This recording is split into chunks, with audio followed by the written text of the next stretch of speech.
This is Gavin McIntyre, and Gavin is co-founder and the director of business development for Ecovative Design. Gavin, welcome to the show. Thank you, James. Thanks for having me. Gavin, I want to just launch right in. What does Ecovative do? What's the broad intro that you would give to what Ecovative does? Yeah, so Ecovative's mission is to solve some of the world's most pressing problems with sustainable solutions. These include the materials or products that we consume that have the largest environmental impact. They range from single-use plastics to animal agriculture. And to do this, we've looked to nature to grow, rather than manufacture in a traditional sense, a next generation of materials that are not only high performance and cost competitive, but of course compatible with our planet. Great.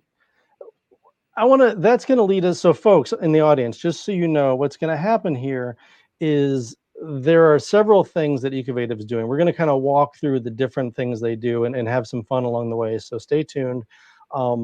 But I'm going to start on a timeline scale with some of their earliest, the product that kind of launched this for them. And to do that, I'm going to launch, I think we're just going to jump straight into quiz time here, Gavin, so hang on for a sec. Audience, this is going to relate very much to where Ecovative got their start and what Gavin was just talking about, and why they're doing what they do and why it's so important. Let me bring up the quiz time here. All right, audience, get ready. Fingers on the keyboard. What volume? It's a multiple choice, so you'll get the options in a second here. What volume in our landfills is estimated to be taken up by plastic foam? So what volume in our landfills is estimated to be taken up by plastic foams? This is an estimate released by the US EPA, by the way.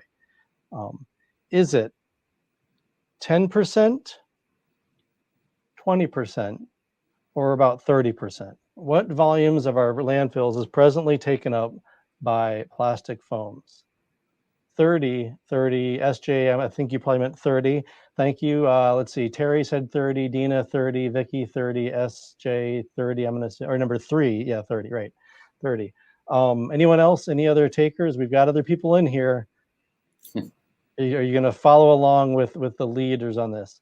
Gavin, what is the answer to here? Yeah, so in 2017, the Environmental Protection Agency estimated that 29.9% of our domestic landfill volume is plastic foams and packaging products. And that is precisely why we started what we do today. So folks, you know it. You know, this is, especially, I was reflecting in this time of COVID. I suspect, I think a lot of people are ordering more stuff. We already were ordering a lot of stuff, and so we get things like this, the bubble wrap. We get things like this, the endless, and while they're fun to play with, and we get, of course, things like this, the foam corners that do a very important job. But when you order an electronic device or whatever it is, or a bottle of something, you don't want it to arrive shattered. So they're important, but they do tend to stick around for quite a while in those landfills. And most of what I just showed you has traditionally been sourced from oil. So let's get to Ecovative then. Gavin, what launched Ecovative in this realm to replace all those wonderful things I just shared with you? Yeah, so myself and Eben Bayer, Ecovative's other founder, actually founded the company in 2007 in the classroom of a professor at Rensselaer Polytechnic Institute by the name of Bert Swersey. Bert Swersey was a serial entrepreneur who was really focused on not creating just tchotchkes, but creating innovation that had a meaningful impact on the planet, going out and solving a problem that faces our global community. The problem that we identified at the time was the use of single-use plastics. Plastics are ubiquitous in our everyday lives, but to your point, they're founded on finite resources, principally things like natural gas and petroleum. And then, of course, at the end of their useful life cycle, they're not compatible with our planet.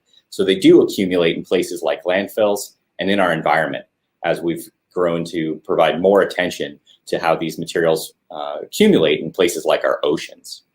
We took a step back and we said that we needed to do better. And to do so, we looked to nature. And where we discovered in nature were mushrooms, because mushrooms are nature's recycling system. They're really adept at taking the leaf litter and coarse woody debris that's produced annually and converting those materials into the mushrooms you may find growing on the side of a tree. But at Ecovative, we're not so much focused on mushrooms as we are on mycelium. And mycelium is the root-like structure or the vegetative tissue of mushrooms. Mycelium is basically a vast network of unicellular strands that grows on and can bind to different types of biomass. So today, our process begins with locally sourced agricultural waste, most of which we source from within 100 to 500 miles of our manufacturing locations. And these are not food-grade resources. So for example, other bioplastics, they can be highly reliant upon sugar. And oftentimes their manufacturing facilities are located in places like Brazil because they need access to copious amounts of sugar. What we use are raw materials that are not even able to be fed to things like animals. So a cow can't eat this product, but it's great nutrition for mycelium.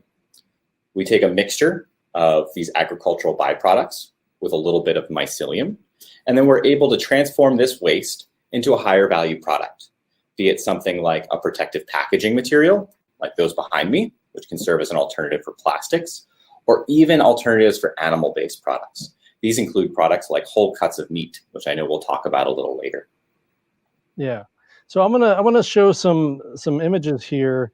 Well, first of all, this is their factory, and folks, for the audience, I became aware of Ecovative. I helped to produce a video about them. I forget what year that was, 2009-ish, something around there.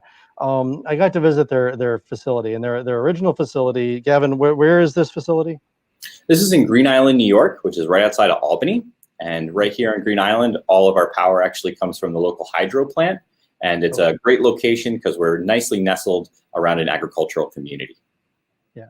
So for the audience, if you've ever cruised up the Hudson River and you go through Albany and you keep going a little further, you get to Troy, New York. And then across the river from Troy is Green Island, as Gavin's talking about. And this is their facility. And my memory of that facility, because of what they do, is that it was part manufacturing plant and part bakery. You can see in the background of this image sort of these drying racks, and then everything else looks like a manufacturing plant, and then part science lab. It was like a science lab and a bakery and a manufacturing facility all wound into one. And this is a massive slab of this material that Gavin's talking about. I brought my own show and tell, by the way, Gavin.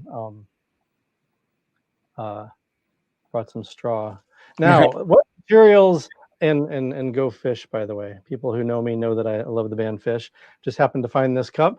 What materials form the food stuff that you're using to grab the mycelium, or that they feed on to make these composites you're just describing? Yeah, so in nature, mushrooms are what are known as saprophytes, which means they're decomposers. They break biomass down.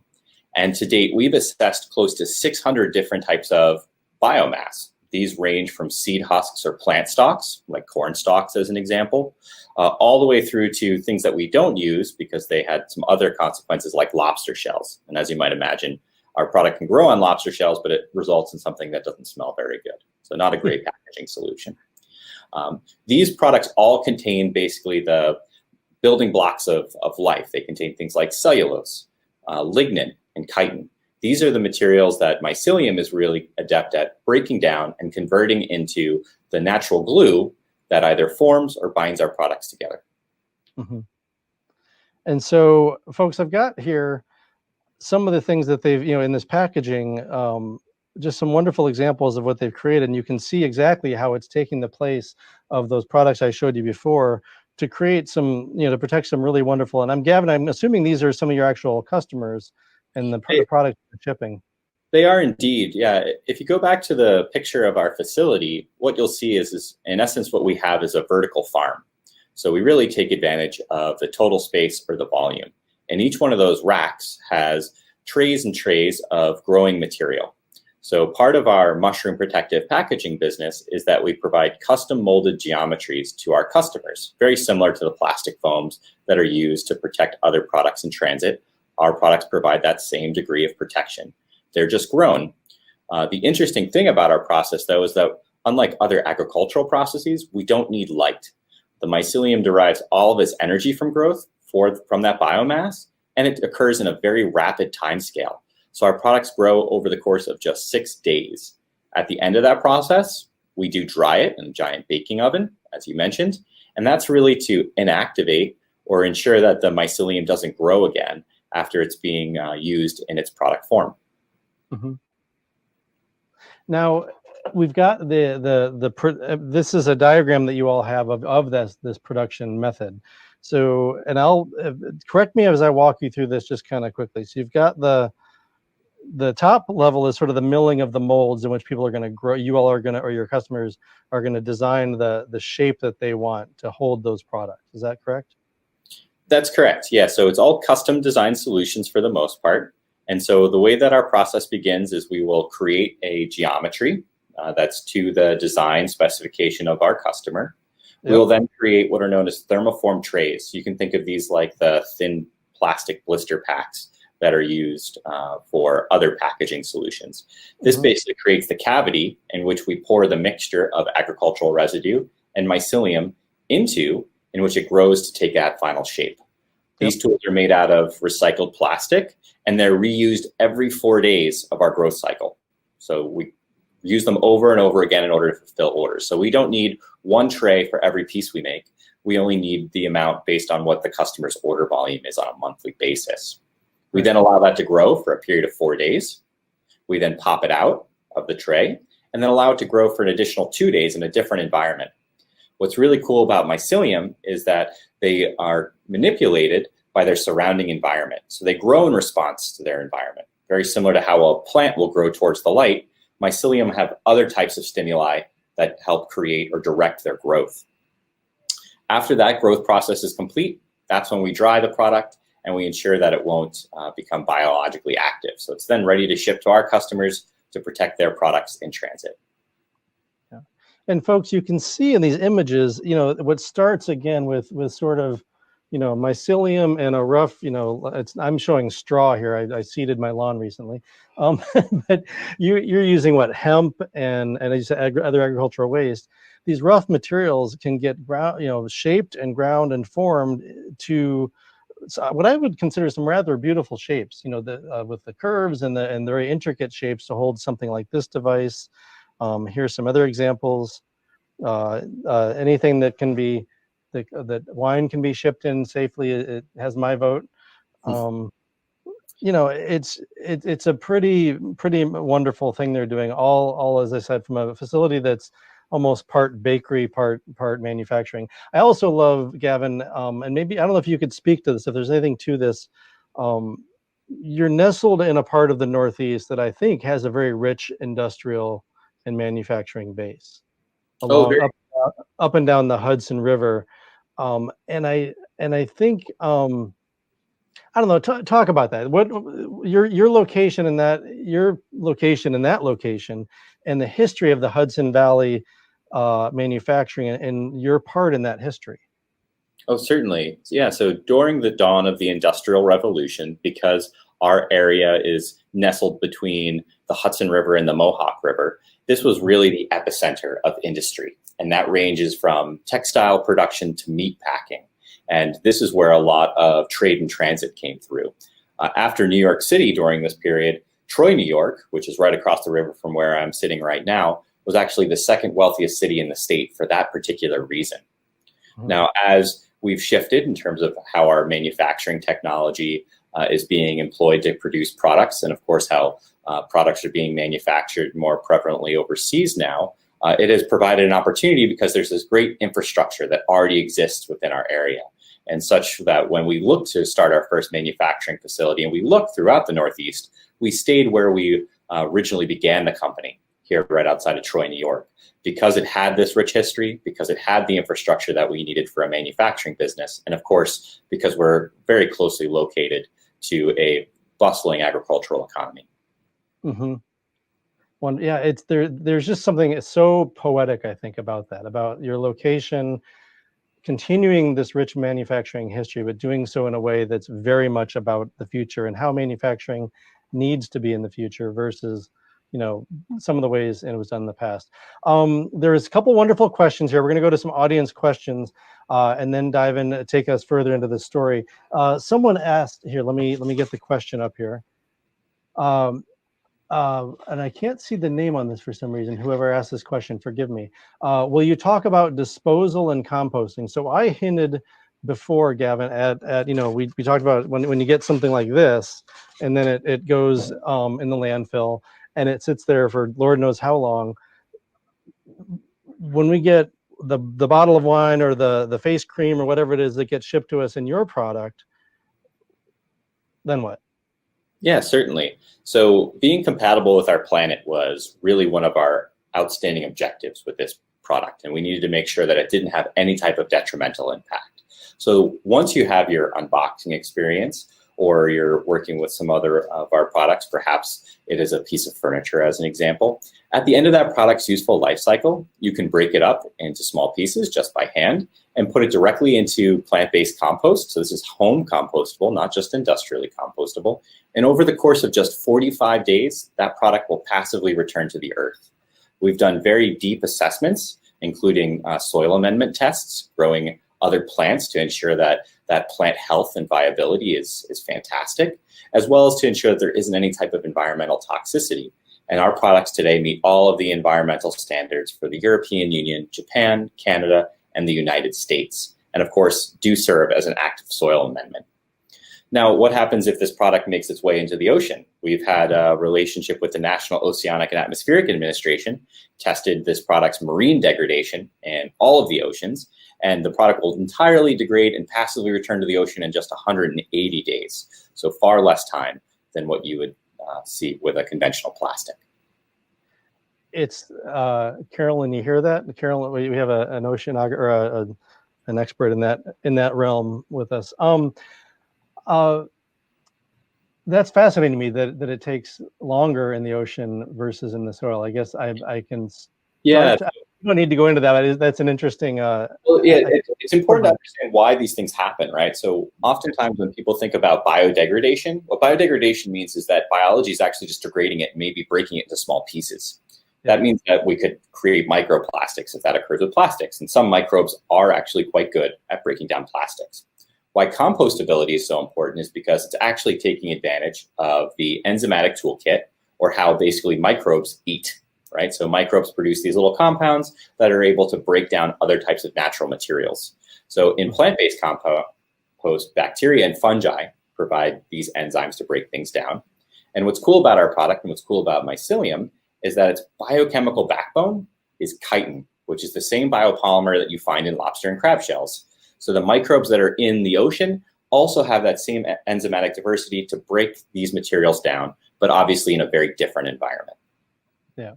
So folks in the audience, I hope what you're hearing from Gavin, and I can speak, to obviously to his peers as well, that has kept them firmly in my mind all these years, is this magnificent combination of just energy and enthusiasm for creativity, combined with a crazy amount of scientific smarts. And Gavin is, I think, putting it on display wonderfully here, that there's an art to this. There's a care, and then it's applied through a very serious lens of science to make sure what they're doing actually works. And I think that, thank you, Gavin, for displaying that.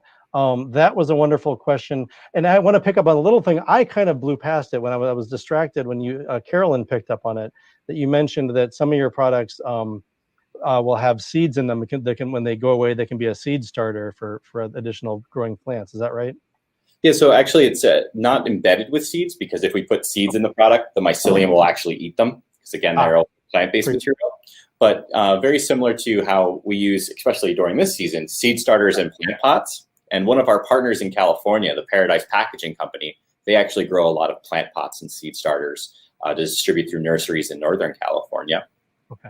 These products you can grow your plants in, have the seeds start, and then rather than having this plastic tray that you then have to dispose of or have to clean and maybe store for the future, these products can go directly into the ground and will completely degrade as your plant grows. Yeah, yeah. That's wonderful. Now we have a question that's going to lead me to the next part of something you all have worked on.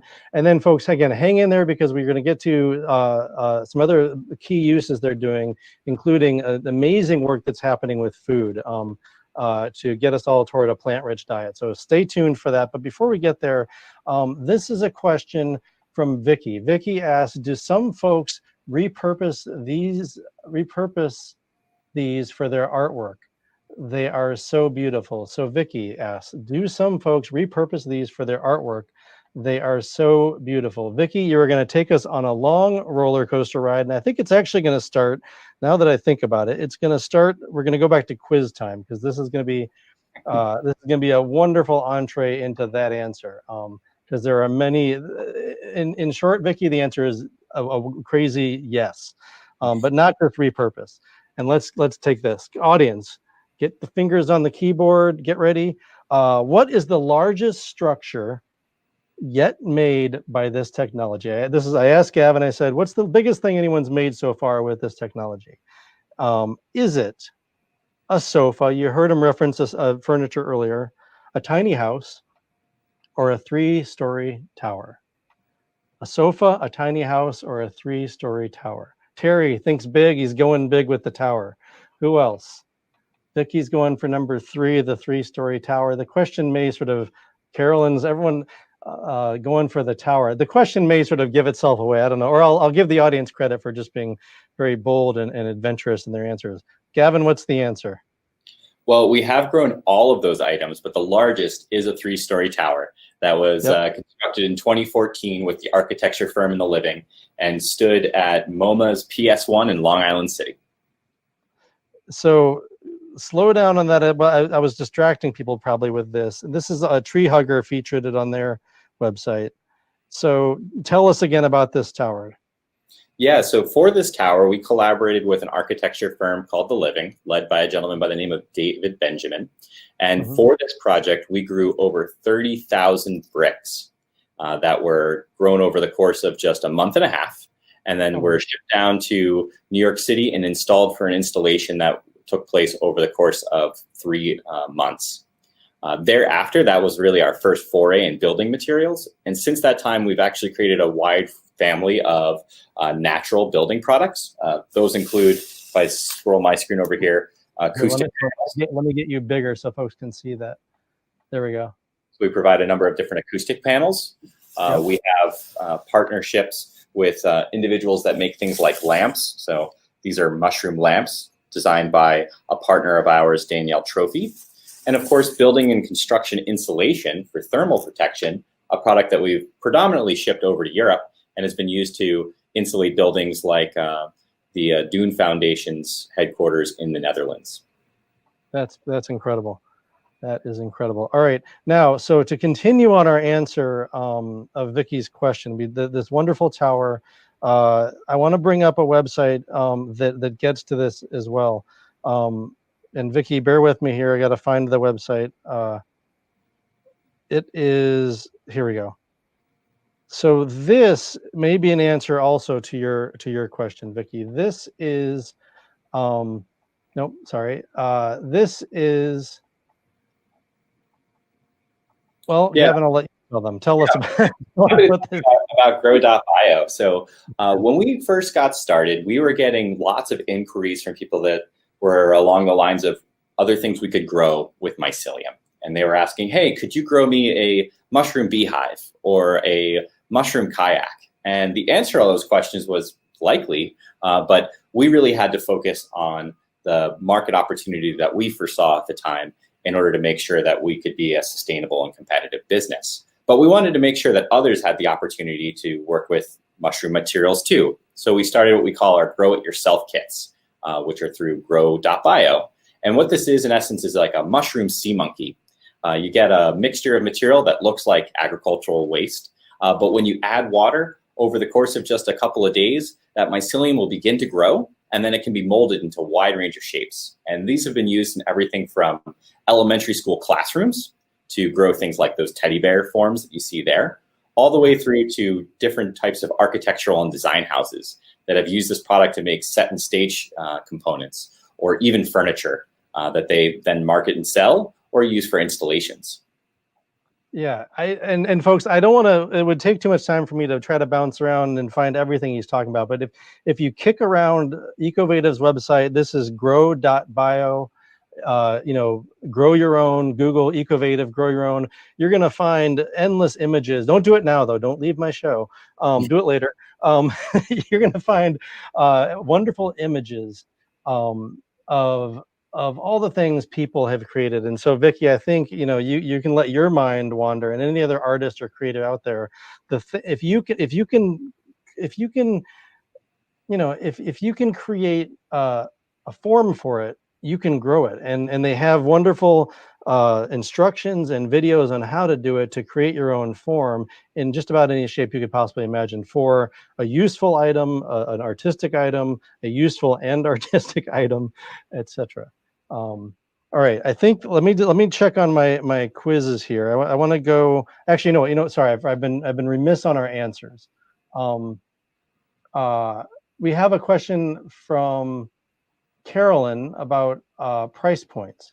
Carolyn asks, can you talk about price points? Do you have price point scaling for different users? We do indeed. And when it comes down to making a decision around packaging, building construction materials, or even food, it's typically an economic decision, right? So all of our products today are priced competitively with conventional plastics or other types of products. So for example, when a company that requires protective packaging comes to us, one of their key questions is, how much is it going to cost? And so for us today, we compete very favorably with all plastic foams that are used in protective packaging, as long as it's less than about 500,000 pieces per year. At that volume, it becomes a little bit more challenging for us to produce. The other aspect of this is it's really important for protective packaging to be produced locally. In order to do that, we actually have a network of both domestic and international partners that manufacture these products worldwide.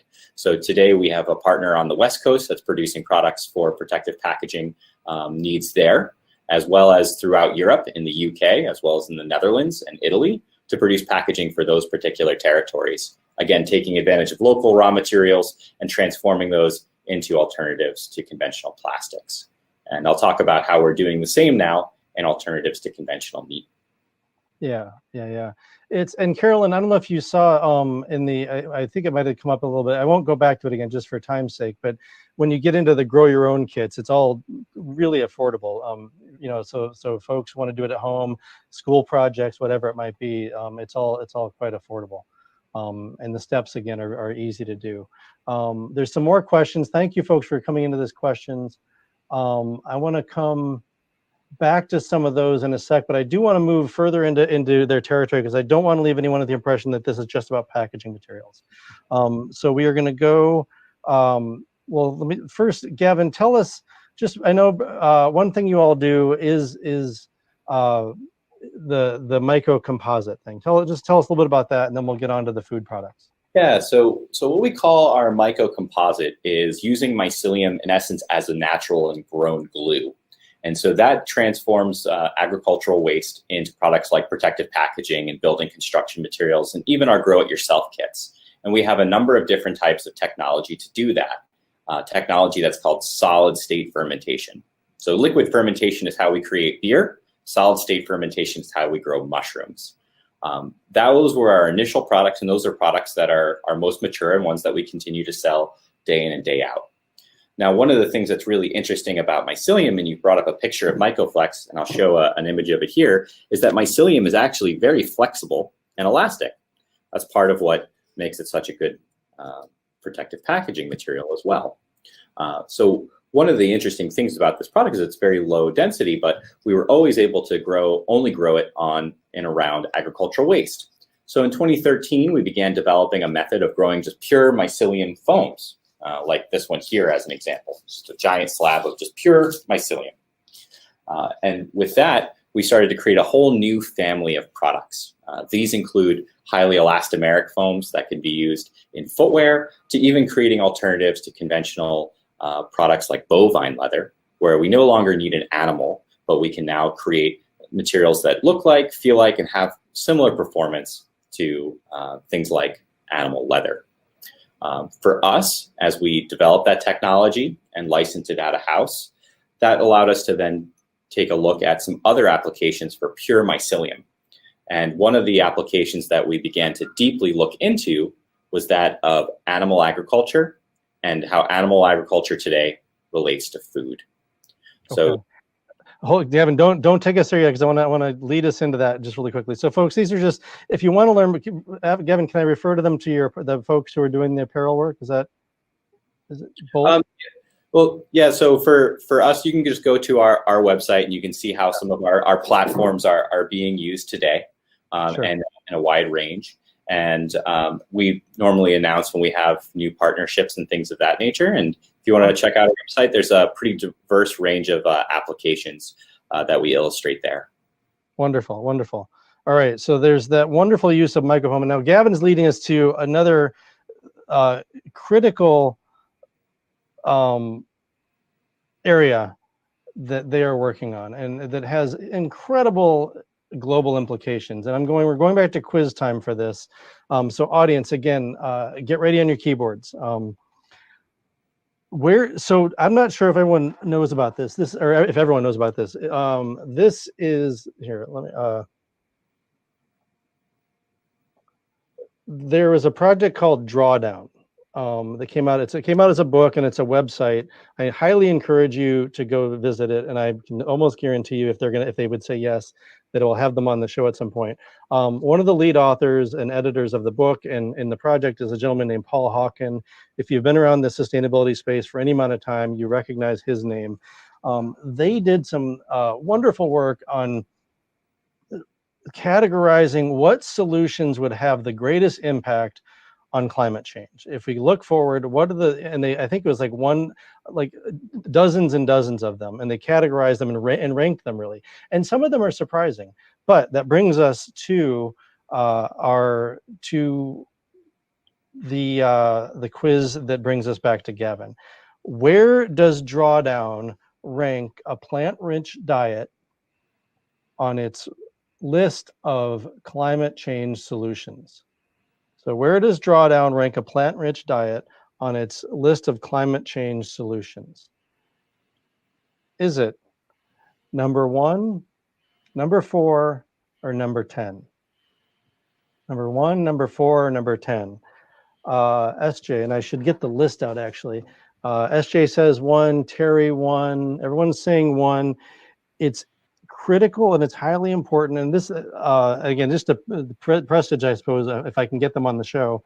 Actually, number 1 is refrigeration. They take a fascinating look at all the chemicals, both production and use of refrigeration chemicals. What did I say? Number 10, rooftop solar. Interestingly, number 6 is educating girls, and number 7 is family planning. So the answers in this research they did is fascinating. But the answer here is number 4. They rank a plant-rich diet, obviously very high, easily in the top 10, as something that's very important to do, which brings us squarely back to Ecovative. And so, Gavin, now you've been trying to get us there, and I've been holding you back. I apologize. Take us now to this next wonderful thing that you all are doing.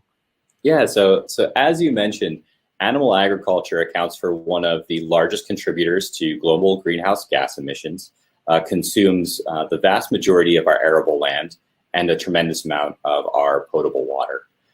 And as our population grows, we need new sources of protein in order to thrive as a global community. And to do this, we've started to see a tremendous amount of growth in the alternative protein space, with brands like Beyond Meat or Impossible Foods creating great alternatives to the conventional burgers and sausage that we may enjoy as omnivores. With that said, however, ground meat alternatives are actually by far the smallest component of the meat products that we consume as Americans. Most of the meat that we consume are actually whole cut products. These things that range from bacon to a whole cut of steak. And the reason why a number of plant-based solutions today can't serve in these categories, even though it is by far the largest market opportunity, is the need for structure. And if we look back over the last 30 years, what we'll find is that mushrooms have been increasingly used as alternatives to meat because they provide the texture as well as the umami flavor and nutrition very similar to meat. So much so that certain mushroom species are aptly named things like chicken of the woods or the beefsteak polypore. The problem with these mushrooms, however, is that they're always in the shape of mushrooms, and they normally have very long cultivation times. Using some of our mushroom technology, what we're able to do is we're able to grow those same gourmet mushrooms that you'd find in a grocery store, but rather than having them constrained to the shape of a mushroom, we can grow them into a large slab, bigger than a porterhouse steak and thicker than a filet mignon, so that they can then be sliced as the image that you showed there, and then marinated to be transformed into an alternative for a whole cut of meat, be it bacon or even something like a fish fillet. So today we're very focused on a bacon alternative. We have a sister company that we started called the Atlas Food Co., in which later this year we'll be bringing to market our first Atlas Food Co. product, which will be a bacon alternative, which provides the texture, culinary experience, and the nutrition, but is even more beneficial from a health perspective than conventional pork bacon. Bacon without the oink, it says. This is from their website.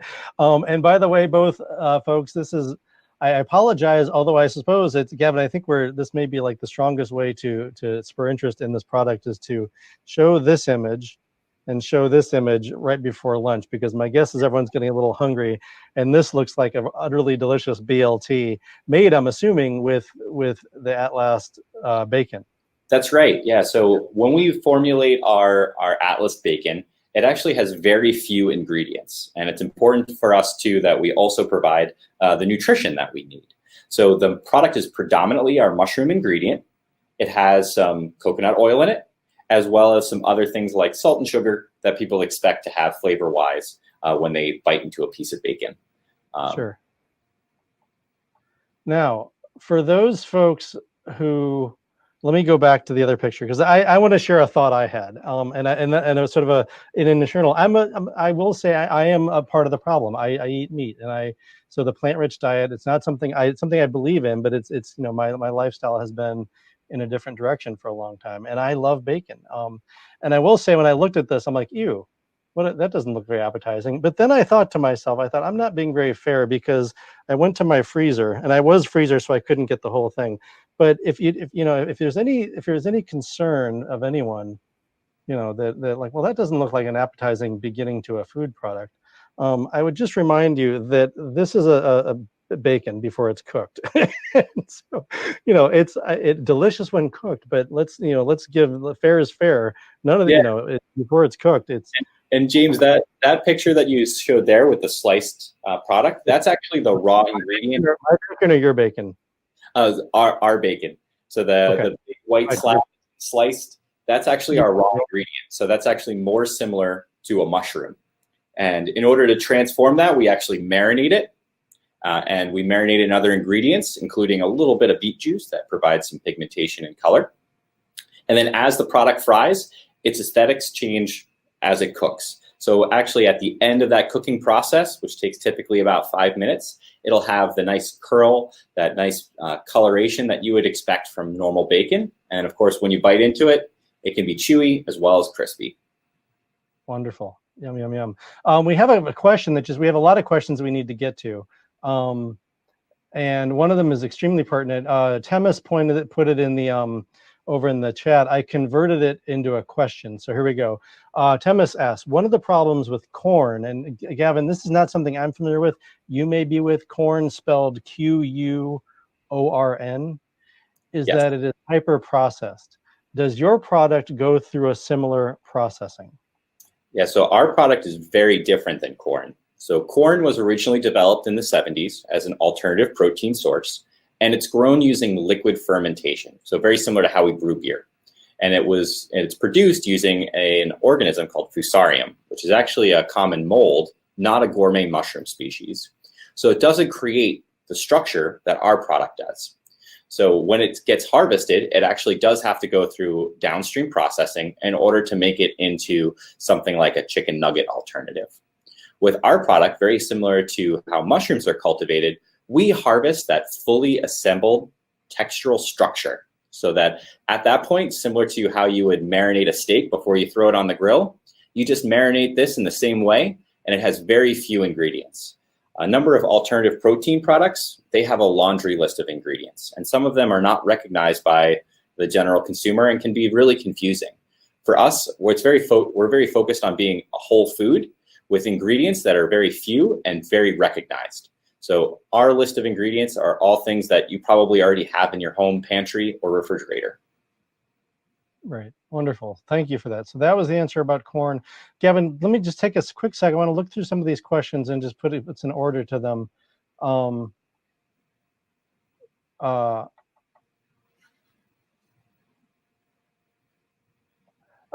Someone wrote, let's see, I think you sort of answered this, but let's just make sure it gets answered. What species are you growing for bacon, and how will you make it into a log shape? I'm assuming, I think the question is, what species of mycelium, I assume, are you growing into, and how does it become into the shape that I think is shown in this image, or even a larger slab that was cut into these pieces? Yeah, exactly. So the way our process works is our processes are agnostic of the species that we use. So we can use lots of different species. And today we've demonstrated the use of 5 different gourmet species. So these are the mushrooms that you would find in a grocery store. Today we're not publicly sharing the species that we use in our bacon, but when we launch the product later this year, it'll be on our ingredient label. And it's one that I'm sure all of you are very familiar with and know. The way our product works is we actually influence the growth and the structure of that mushroom tissue as it grows, and this product grows over the course of 9 to 14 days, which is about 1/8 of the amount of time that's required to grow a traditional mushroom. So it grows much faster. As the mushroom tissue grows, we change some of the environment around it, which basically signals or tells the mushroom to grow up, as well as to create the structure that we get ready to harvest. So we don't have to do any downstream processing, because we basically harvest what's in essence the shape of a pork belly, which can then be sliced with a conventional kitchen knife or deli slicers or other downstream equipment to then produce the slabs that then get transformed into bacon. So there's no assembly required. The mushroom does all of the heavy lifting and work for us. Thank you very much, Kevin. It's so fascinating. You mentioned that in the growing of it, is it room temperature, a little bit of heat added? What's Yeah, so I'll get a little technical with you, James, but the species that we use are known as mesophiles. So meso meaning middle. So they grow in a really wide range of temperature conditions, and we select them because they grow in our ambient environment. So the temperature in which they grow in is very close to the temperature that we like to live in as humans. Right. And I think folks, by the way, Gavin, you have myself and a few folks who have joined us who are communications, work on helping scientists communicate more clearly. And you don't need much help. That you thank you for getting technical, but you're cleaning it up just fine on your own. And this takes me back to that point about the Northeast, the manufacturing heritage of the U.S. Northeast, and really this is true, through Pittsburgh and out to Chicago, whatever. But since you're located where you are on the Hudson River, again, when I said carrying forth this manufacturing tradition of innovation and building things for our economy in the corridor where it's been done for centuries, but in a way that is so different, and that's the tiniest, but one of the most powerful examples, I think, that folks have used. For those of you who, again, in the sustainability realm, the common terms for how things have traditionally been done to manufacture is heat, beat, and treat. Basically, we heat the hell out of it, beat the you-know-what out of it, and or treat it with Lord knows how many chemicals to get the products and foods that we've had. And here we have a product, again, that's I asked that question very specifically because we've taken the heat out, and imagine the energy savings. It's so important. Yeah, it's a really important point, James, because with synthetic materials, we often start with small molecules, and then we require these high embodied energy processes, heat and pressure, in order to create the products that we use. But then even with natural products, like trees as an example, which have tremendous performance attributes, we actually end up degrading their performance when we use them because they don't normally fit into our normal infrastructure. So if I think of a tree and a 2x4, that tree offers a lot of strength, but it doesn't grow in the 4x8 foot sheets that we normally use to build our homes, right? So we end up disassembling that native structure and then gluing it back together, typically with toxic glues in order to get the fit. What's really unique about mycelium and mushrooms generally is they're what are known as modular organisms. So they not only produce these small molecules, but they also create these structures. And their structures are relatively amorphous or can change depending on their surrounding environment. And that's what really lends themselves to a highly energy efficient manufacturing process, because they're not only good at making these small molecules, but they also do that molecular assembly, which helps remove all of the energy associated with downstream processing. Yeah, wonderful. It's just so incredibly powerful. And for those of you watching, if either now or in our syndicated reruns, if you haven't watched episode two of this series is on green chemistry, and there'll be other episodes too because it has incredible potential. But Ecovative Design is a living, breathing, wonderful example of the principles of green chemistry put into work to a business, and it, out of the gate, environmentally sustainable, ingenious creativity, and economically more than viable. I mean, these guys I've watched this company grow over the years. And obviously I'm a completely biased fan. All right, but Terry asked a couple important questions. Let me find them in my list here. And we're going to tackle them at the same time, Gavin, if that's all right. Terry asks, have you done any blind taste tests? And I think he's referring to the bacon.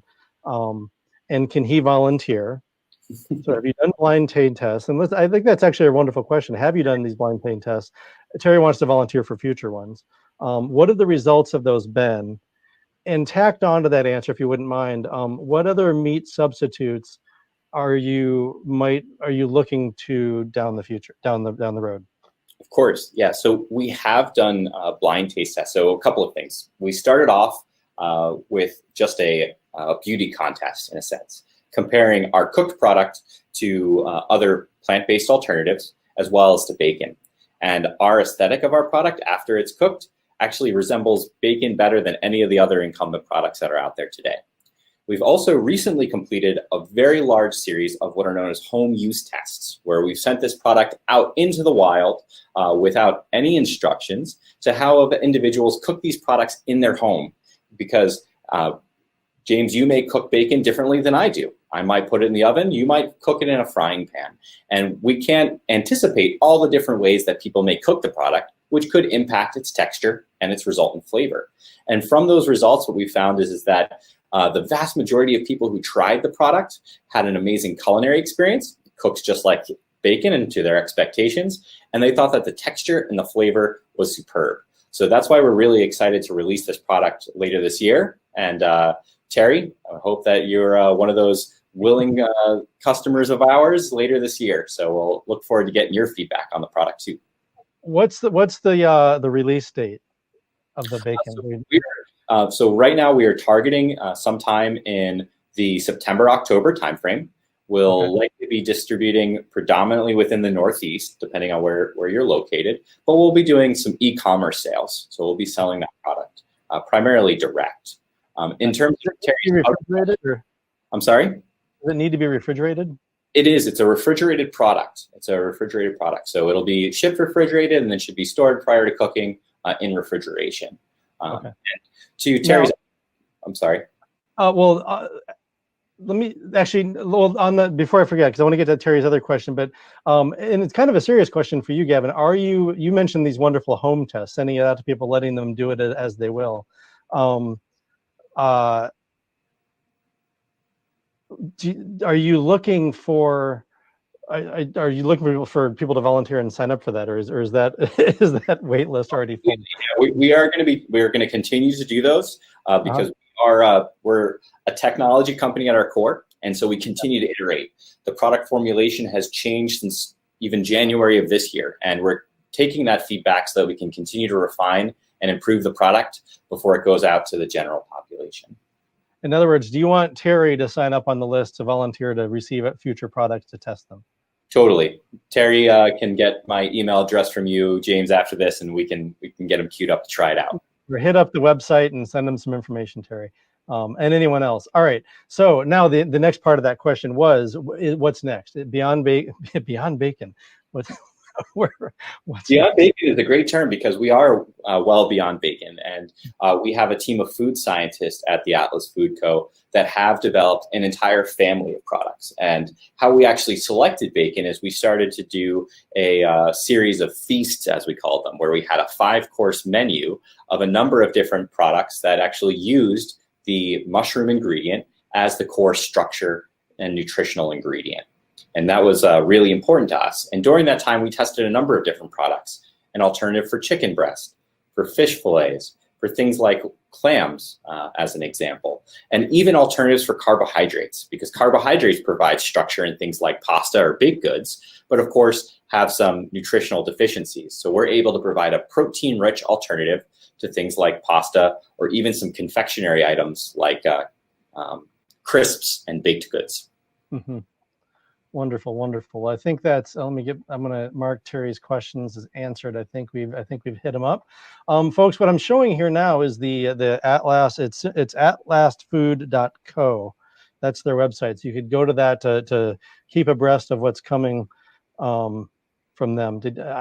You mentioned chicken? I said keep abreast, huh? You're welcome, folks. You're welcome. All right.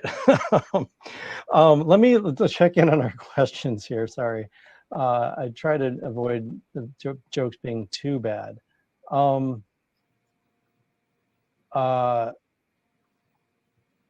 to. Oh, interesting. Someone asked, are you looking for Asian markets? Oh, that's a great question. So yeah, and yeah. Yeah, so we expand internationally through partnerships, and we are looking for additional partners overseas. Today we have partners throughout Europe, and we have some new partners that'll be starting up in the Australia, New Zealand territory. But most of our manufactured goods, and therefore where the packaging needs to be produced, are predominantly in Asia. So today we don't have any partnerships there today, because we like to take a very conscientious approach to how we enter a new market, but we are looking for partners in those areas. And to be an ideal partner for us, we look to have a team that really knows about the space and market. So ideally, they have experience in protective packaging, as an example, if they want to be a partner for us in packaging. And 2, they have some background or a partnership with a local mushroom farm. So today, CNC Exotics, as an example, is our raw material provider throughout Europe. They actually are one of the best-in-class mushroom farms throughout Europe, and they support our business partners by helping to demystify some of the front-end biology and creating a more distributed approach to how the raw materials can be produced and used. Wonderful, wonderful. Let me just see, Gavin, here. I want to. We have a question. Terry asked, "Have you ever worked with an?" Well, you know what? Have you ever worked with an organization called Architects for Social Responsibility? Seems like you would have a lot to work on with each other. Yeah, I'm not familiar with Architects for Social Responsibility. We've worked with a number of architecture firms, but I'm not familiar with that particular organization. Okay, so maybe something that sounds like Terry is suggesting. It seems like right that they might have an interest. Some of these take us back to some earlier topics, but I think that's fine. This is an interesting, just sort of around the home one that someone asked. Is it interesting to animals? In other words, will my dog try to eat it? So any of the products we've been talking about, whether it's apparel or a lampshade, I think the bacon, the answer is going to be a firm yes. So I would say keep the bacon away from your dog, or give it to your dog as you might otherwise. But the products that are not intended to be eaten, are they at risk? Are your animals going to be attracted to them in any way? Yeah, so we've done a lot of extensive testing around the susceptibility of these products for things like insects, especially for durable applications. And our product is less enticing to a termite, as an example, than a piece of wood. And so it's actually more natively resistant to those products. And because there is really no native nutrition for other animals in our myco-composite technology for packaging and building construction materials, it doesn't actually attract other animals. Now, with that said, mice are known to burrow into plastic foams. And could they burrow into our product? Probably, but they're not going to eat it. Sure. Sure. Wonderful. Okay. I just want to make sure again we're getting through. Okay, and then the last one, I think we've sort of answered this indirectly, but Carolyn asked, how substantial are these materials? For example, furniture, building materials, can they bear the weight? And I don't know. Well, I'll just so again, Carolyn asks, how substantial are these materials? Furniture, building materials, can they bear the weight that you're asking of them? I don't know if you answered that by comparing them to existing materials. Oh yeah, well, I'm sitting here in amongst lots of our materials, so I can share some specific examples. And we do design our products to a specific performance metric. So for example, we can have something that is as elastic as conventional plastic foams, something that provides real stiffness, like a blocking and bracing material. And then even next to me here is a chair. And in this chair, the backbone of this chair is actually made out of some mushroom material. So we can actually tune the performance depending on the product application that we're looking at. Wonderful. And then when we saw like the tower, are the bricks providing the architectural weight-bearing structure, or are they facing material? What? Yeah, twofold. They're both the facade as well as a structural component. Now, there was also a metal matrix that was in there in order to provide additional support because it was a very unique geometry and design. But the bricks on the bottom were able to bear all the weight of the product on top of it. Yeah, it's fascinating. And I would point out that the traditional bricks aren't, well, when you get into larger buildings, they're not the full support either. That's right. We still have our stick-built construction behind it, or steel-based construction behind it as well. Yeah. Well, listen, folks, we are nearly at the end of our hour. I want to check in. I think we've gone through our questions. I haven't seen any other questions pop up in the chat. Some wonderful responses. Someone jumped in on the, will you put the website in the chat? Someone's asking if I'll put the website in the chat. I'm going to do better than that. I am going to get rid of my ugly mug here, and I'm going to put up several websites for you all. So we looked at atlastfood.co. So that's one. There's a whole host. Well, really the place to start for all of this is Ecovative Design. I don't know, Gavin, do you have access to the chat? You want to toss that in there? Yeah, certainly. I'm happy to do that. Just toss in. Well, I'll talk, and Gavin's gonna. Actually, Gavin, if you think about it, you want to just toss out some of these websites I'm doing, since you know them by heart. So yeah, if you want to learn generally about our technology, you can learn more at ecovative-design.com, which I'm popping in the chat there. And then it illustrates a number of our technology platforms, so how we actually grow the mycelium, as well as their relative applications. Now, if you're interested in packaging, our website there is mushroompackaging.com. And through there, you can also get access to a number of our international partners' websites as well. If you're interested in growing your own mushroom materials, that's grow.bio. And that has both tutorials as well as opportunities to buy and then grow your own mushroom materials. And then finally, if you want to learn a bit more about our food technology and stay up to date on that, that's atlastfood.co. Wonderful. And then Gavin's mentioned throughout, there's a partner in Magical Mushroom. There's Paradise Packaging, and then is it Mogu? Is that another partner? It's right there in Italy. Formerly Crown, now Grown.bio. They're located in the Netherlands, and we're continuing to foster more and more partnerships. For us, we're a small team, even though we have an amazing team of scientists, engineers, designers, and operators. We only have so much capacity. So today we only bring on 2 new partners basically every 6 months. And that's just so that we can continue to stay focused and make sure that our partners can get up and operate swimmingly. Wonderful. Well, listen, folks, I think we've overshot our hour a little bit. That's not a big deal, but I do like to try to respect folks' time. I encourage you all to visit, and I think my dog may be going nuts in the background, so welcome to my life. I welcome you all to visit and encourage you to visit all the websites that Gavin's pointed out. Shoot them any questions by way of the website that you might have. Otherwise, I want to thank the audience. Thank you for jumping in, having some fun with the quizzes, asking all these fantastic questions. That was wonderful. And I really do hope you look them up and learn more and spread the word about the Grow It Yourself, about where it's being used, all of this. It's such important work.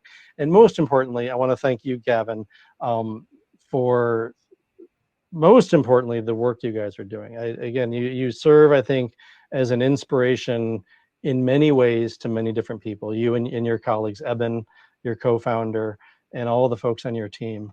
And so thank you for that, first and foremost. And then thank you very much for being on this show. It's a real treat to have you here. As I said, I've thoroughly enjoyed watching your work and watching your progress through the years. I'm blown away by the progress. I shouldn't be, but I am. I shouldn't be surprised by it, I guess is what I mean. But I just really appreciate you taking the time to share it with us and with the audience on this show. Thank you very much. Well, James, it's my pleasure, and thank you so much for the opportunity. I really love the engaging questions from your audience, and really glad that I had an opportunity to chat with you today.